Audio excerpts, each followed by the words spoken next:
Fala, torcedor do São Paulo, novidade aqui, informação de última hora, hein? O São Paulo, pessoal, que hoje tem jogo aqui em Imprensa Esportiva, trazendo aqui informação de última hora sobre reforço, também já projetando aí, pessoal, esse confronto. E acompanhe, pessoal, o vídeo até o final, que tá muito interessante. Vamos ver como é que esses dois times vão se enfrentar, mas eu tenho uma expectativa boa pro jogo de hoje. Acho, não sei, que vai para os pênaltis. Olha, palpite de Natália Ferrão, vitória do Tricolor. Então, Galo, nos pênaltis. Não. não. Entendi. Tempo normal do você falou São Paulo. Que vai para os pênaltis. São Paulo tem que ganhar o jogo para ir para os pênaltis. Vai para os pênaltis, aí vai. Acho que o Galo leva no. Você disse que o São Paulo tem que subir o tom? Como assim? O Viola ficou bravo comigo ali. Falou, pô, e aí? Tem que subir o tom, Abel, tem que jogar mais, tem que encaixar mais o jogo. Acho que o São Paulo teve oportunidades no Morumbi, faltou ajuste fino. Faltou ali um pouquinho mais de capricho na definição de jogada.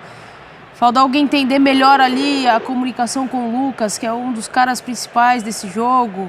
O Elton Rato entrou bem, né, na partida também, jogou bem na partida. Então acho que o São Paulo tem recursos, só que tem que lidar melhor com esses recursos, né, para conseguir converter as oportunidades que tem. A Natália falou que o São Paulo tem que subir o tom. Eu me lembrei, nós iremos achar o tom. É o ajuste fino. Vamos ver as prováveis escalações? Para também o André, o Eugênio, os dois falarem sobre esse maravilhoso confronto que já foi final de Campeonato Brasileiro. E Abel, o que eu tô muito curioso para esse jogo é qual vai ser a abordagem do Milito. Porque o Atlético sai com a vantagem da ida num momento em que o Milito abdica das suas convicções. Põe um time retraído e eu não falo em tom crítico, pelo contrário, acho que ele foi bem em fazer isso, considerando o momento que o Atlético não estava conseguindo colocar a intensidade de jogo que ele deseja, até porque a gente já falou disso, né, de pausa de Copa América, de desfalques, o Atlético foi um dos times que mais sentiu, então é um estilo de jogo que depende muito da intensidade para conseguir ser mais rápido na troca de bola, e o Atlético não vinha conseguindo fazer isso, tanto que se discutia muito o trabalho dele, e mesmo sendo um cara que as ideias, eu até já falei aqui, eu acredito muito que vai dar certo no Atlético Mineiro, não sei se para ser campeão, tudo mais, mas eu acho que ele vai ter ele tem ideias que vão fazer esse time jogar bem, mas naquele momento, pensando em mata-mata, vendo um São Paulo que tem feito uma boa temporada, ele abdica, fecha a casinha, joga por uma bola que aparece no final do jogo, sai o gol e consegue. Se o jogo tivesse sido 0-0, aí o cenário é diferente. Mas como ele conseguiu aquele golzinho no fim, será que o Atlético, de repente, não vai manter a postura do Morumbi? Será? Será? Você apostaria nisso? Então, não sei, hein? Considerando a vantagem, eu, pessoalmente, acredito que não. Mas eu acho que não dá para descartar essa possibilidade. Porque deu certo diante de um time que vai sair naturalmente. Então, estou muito curioso para ver como que o Milito vai fazer a abordagem baseada nesse jogo. E, sinceramente, pelo nível apresentado, pelos dois times. E acho que o Atlético conseguiu travar bem o São Paulo. A gente vai falar de uma chance do Caleri, a do Lucas, a mais clara, a que ele perde no segundo tempo, sim, aquela disparada mais clara do jogo, mas não foi um São Paulo. Foi um São Paulo que teve volume, muito mais volume, mas não foram tantas oportunidades. O Atlético soube travar o São Paulo. E num jogo de extremo equilíbrio, assim, se você pegar o potencial dessas duas equipes, lógico que o Atlético é favorito, porque conseguiu uma vantagem importante fora de casa, ainda que não tenha essa cultura, e até é importante esse confronto, mais do que, lógico, o principal é você se classificar, sonhar com um título, ainda mais para um Atlético que no Brasileiro a disputa hoje é pensar em uma vaga na Libertadores, não tem mais conversa em relação ao título brasileiro, mas para começar a criar uma cultura vencedora no seu estádio, porque ainda tem toda essa desconfiança em relação ao gramado, dos próprios jogadores reclamando, querendo ou não pesa o começo dos duelos contra o Cruzeiro, o time ter perdido, e isso acaba pegando muito mais pro torcedor até. Então, assim, você pega um duelo pesado, você já lembrou do histórico desse confronto, consegue eliminar um São Paulo, bate uma semifinal, acho que ajuda a criar uma casca, uma identidade do time dentro do seu estádio. Então, também é importante nesse sentido. Então, o Atlético até falava do favoritismo, até vejo por conta da vantagem adquirida, mas não é nenhuma zebra. O São Paulo ir lá e vence, sim, o Atlético e vence nos pênaltis, ou faz um 2-0. Pelo que o São Paulo apresenta, pelo trabalho do Zubeldia, eu não acho nenhuma zebra, embora o Atlético seja hoje o time mais credenciado aí à semifinal. Eugênio Leal. Abel, eu entendo da seguinte forma. acho que são dois times hoje muito nivelados. A gente chega num estágio de temporada em que já desenvolveram o que tinham que desenvolver. Acho que em termos táticos, técnicos, são dois times que estão aí, estão montados, estão desenhados, estão trabalhados. E é hora, assim, de decidir no detalhe. É numa finalização mais precisa, é na sorte eventual de uma situação de jogo que possa vir a acontecer, uma bola que bate, rebate, sai para um lado, sai para o outro. Eu não vejo superioridade de um time sobre o outro agora, sinceramente falando. São duas equipes muito competitivas. O Atlético tem uma temporada, para mim, abaixo do que eu esperava, mas tem condições de, num jogo, como já fez no Morumbi, vencer o São Paulo de novo. Mas o São Paulo não seria um absurdo imaginar o São Paulo ganhando fora de casa e se classificando, quem sabe até sem precisar de pênalti. Porque tem qualidades para isso. Então, acho que vai pesar muito o momento do jogo, a estratégia de cada técnico. Eu acho que nesse aspecto, o que São Paulo... da colocação do André?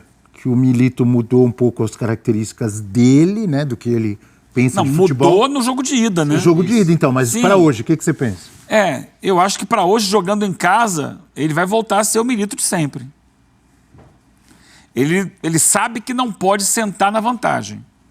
É verdade. Se no Morumbi, entendendo a força do rival, ele deu um passo atrás e, vou jogar de forma mais reativa e tal, eu acho que hoje, jogando em casa, ele, imagino, né, vai entender que não dá para repetir aquele tipo de estratégia, porque senão você vai chamar demais o São Paulo e vai correr riscos que o Atlético não precisa correr. E não é a maneira que ele se sente mais à vontade de jogar.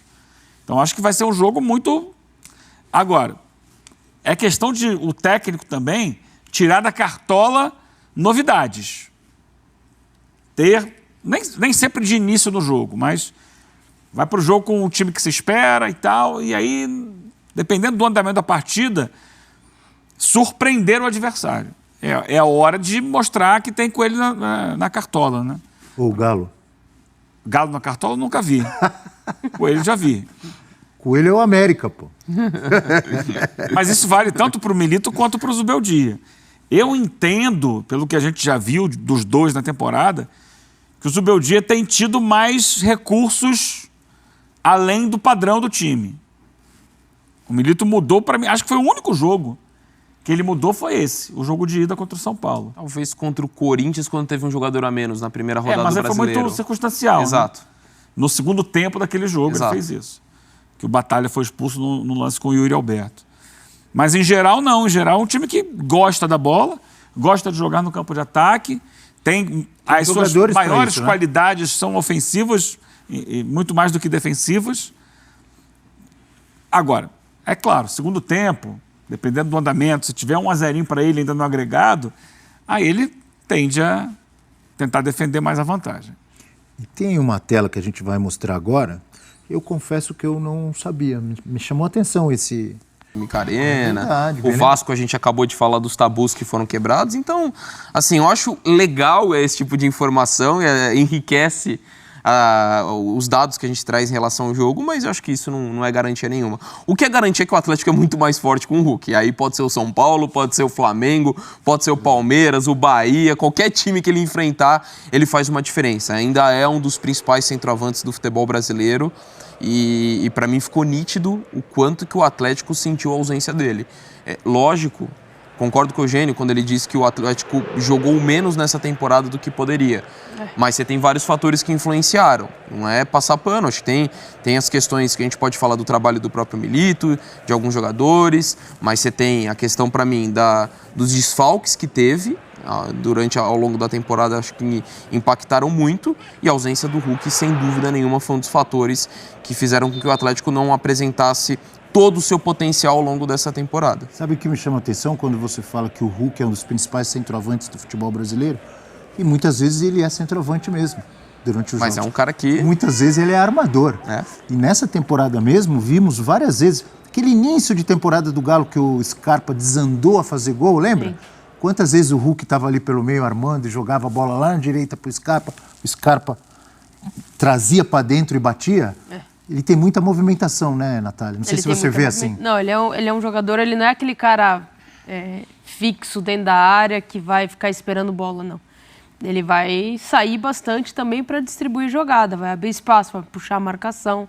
Essa é uma característica do Hulk, que oscila também, né, diante do coletivo do Atlético Mineiro, mas que ainda, ao lado, acho que do Paulinho, é das principais duplas que a gente tem no Campeonato Brasileiro, né? Não só no Brasileiro, mas no cenário nacional de futebol. A gente pode citar o Arrascaeta e o De La Cruz, o Pedro, a gente pode ir citando alguns nomes que vão fazendo ali algumas coisas, né? No Flamengo a gente pode citar várias duplas. Luciano e Caleri, ou Lucas e Caleri, a gente pode citar algumas duplas, mas o Hulk, a gente não pode esquecer, o Hulk e Paulinho, até pela final da temporada passada, né? O final da temporada passada, os dois se conhecendo muito, trocando muito, e a expectativa talvez que o Eugênio traz, que não foi atendida nessa temporada, acho que principalmente por torcedor, era justamente disso, né? Um time que acaba muito bem e que começa numa oscilação muito grande, mesmo depois da chegada do Milito.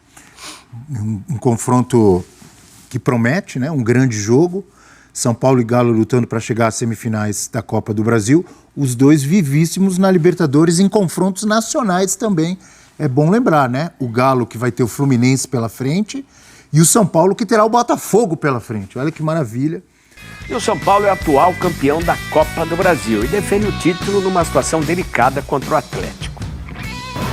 O São Paulo já está em Belo Horizonte para enfrentar o Atlético Mineiro pelas quartas de final da Copa do Brasil. A primeira partida realizada aqui no Morumbi, o tricolor paulista levou a pior, perdeu por 1-0, gol já no finalzinho da partida e agora tem a difícil missão de reverter esse resultado fora de casa. O Meia Lucas, que estava com a seleção brasileira nas eliminatórias para a Copa do Mundo, retornou de terça para quarta na madrugada, chegou bem cedinho aqui em São Paulo, se reapresentou ao CT da Barra Funda e já viajou junto à delegação São Paulina para Belo Horizonte. A esposa do Lucas que postou um vídeo nas redes sociais dele já uniformizado e se preparando para mais uma viagem. O Meia Lucas e o volante Bobadilha já voltaram ao Brasil, estão relacionados para essa partida então contra o Galo, mas tem uma situação diferente que é com o zagueiro Ferrarese, que defende a seleção venezuelana. Ele ainda não retornou a São Paulo, só chega aqui na quinta-feira e por isso ele será desfalque para essa partida da Copa do Brasil. A grande novidade entre os relacionados do técnico Zubeldia é o lateral direito Igor Vinícius. Ele que não atua desde julho, a última partida que esteve em campo foi contra o Goiás pelas oitavas da Copa do Brasil. O São Paulo que divulgou que o jogador ficou separado para fazer um aprimoramento físico para evitar lesões musculares. E por isso agora ele retorna pouco mais de um mês, está relacionado então por Zubeldia para enfrentar o Galo pela Copa do Brasil. O atacante argentino Caleri completará 200 partidas contra o Galo, uma marca importante para a carreira do atleta, ele que se tornará o 6º jogador estrangeiro com mais partidas pelo tricolor paulista. Nessa lista ainda tem o Arboleda e também o ídolo e uruguaio Diego Lugano. E claro que conforme as temporadas e as partidas, a tendência é que o Caleri suba de prateleira nesta lista então dos estrangeiros com mais partidas pelo São Paulo Futebol Clube. O São Paulo enfrenta o Atlético Mineiro nesta quinta-feira à noite com a difícil missão de reverter um resultado fora de casa e, além disso, vai em busca de mais um título da Copa do Brasil. Torcedor do São Paulo aqui trazendo mais novidades e informações do tricolor paulista no time do coração. Hoje aí tem jogaço, né? O São Paulo vai com força máxima para que consiga reverter esse placar e consiga se classificar. E vocês, de qual cidade, pessoal, vocês vão ocupar esse jogo? Deixa aqui seu feedback, sua participação. Obrigado, pessoal, para vocês, né, que estão sempre acompanhando o nosso canal. Vamos lá, pessoal, para mais informações aqui do time do coração do São Paulo, né? Apoio do elenco e aulas de português. Como Jamal busca acelerar adaptações no São Paulo, né? O São Paulo espera para quinta-feira, né, o retorno ao Brasil do lateral esquerdo Jamal Levski. Foi contratado pelo clube no início do mês, mas que já viajou a Orlando do Norte para atuar pela seleção do seu país. Ele ainda não treinou com os novos companheiros do tricolor. pela Liga das Nações da Europa, né? Jamal entrou no segundo tempo da vitória por 2-0 contra o Luxemburgo na quinta-feira da semana passada e depois foi titular na derrota por 1-0 contra o Bulgária. Então, pessoal, o jogador recentemente contratado pelo São Paulo, né, o Jamal aí, já busca se adaptar o mais rápido possível, né, com a questão aí do português. Muito bom, né, a iniciativa aí, para que ele consiga o mais rápido possível se adaptar ao São Paulo. E vocês, pessoal, tá confiante na vitória do São Paulo diante do Galo? Deixa aqui seu feedback, é muito bom, né, a expectativa para que o São Paulo consiga fazer um bom jogo, né. Vou ficando por aqui, pessoal. Se você é novo aqui, aproveite para se inscrever no canal e deixar o seu like no vídeo.